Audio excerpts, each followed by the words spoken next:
अरे चंदवा सूरजवा ऐसन गोर हलाए गौरा।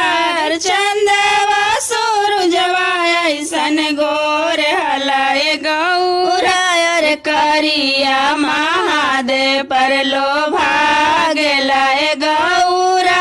अरे करिया महादेव पर लोभा गेलाए गौरा। अरे मांगो के टीका नैहरा छोड़ाए गौरा। अरे मांगो के टीका नैहरा छोड़ाए गौरा। अरे गंगा जी के धार पर लोभा गेलाए गौरा। अरे गंगा जी के धार पर लोभा गेलाए गौरा। अरे चंदवा सूरजवा ऐसन गोर हलाए गौरा। अरे चंदवा सूरजवा ऐसन गोर हलाए गौरा। अरे करिया महादेव पर लोभा गेलाए गौरा।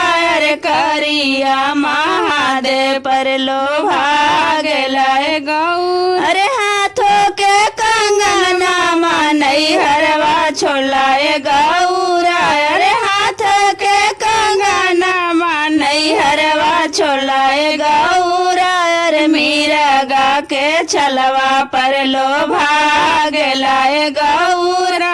अरे मीरगाछ पर लोभा गेलाए गौरा।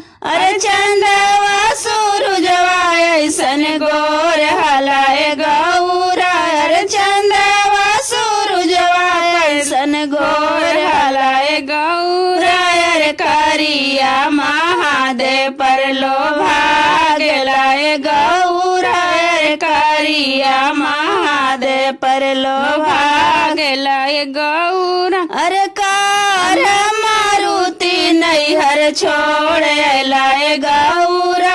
अरे कार मारुति नैहर छोड़ लाए गौरा। अरे बसहा बैला पर लोभा गेलाए गौरा।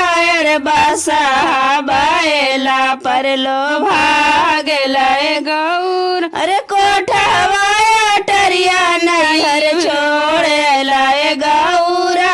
अरे कोठवा अटरिया नैहर छोड़ लाए गौरा।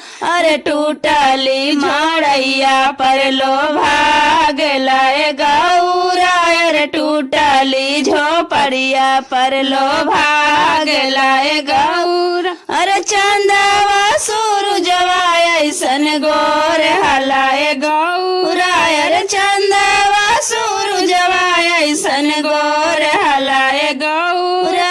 अरे करिया महादेव पर लोभा गेलाए गौरा। अरे करिया महादेव पर लोभा गेलाए गौरा। अरे गला गलहरवा नैहर छोड़ लाए गौरा। अरे गला के गलहरवा नैहर छोड़ लाए गौरा। अरे नागवा नागिनिया पर लोभा गेलाए गौरा। अरे भूतवा बैतलवा पर लोभा गेलाए गौरा। अरे करिया महादेव पर लोभा गेलाए गौरा। अरे करिया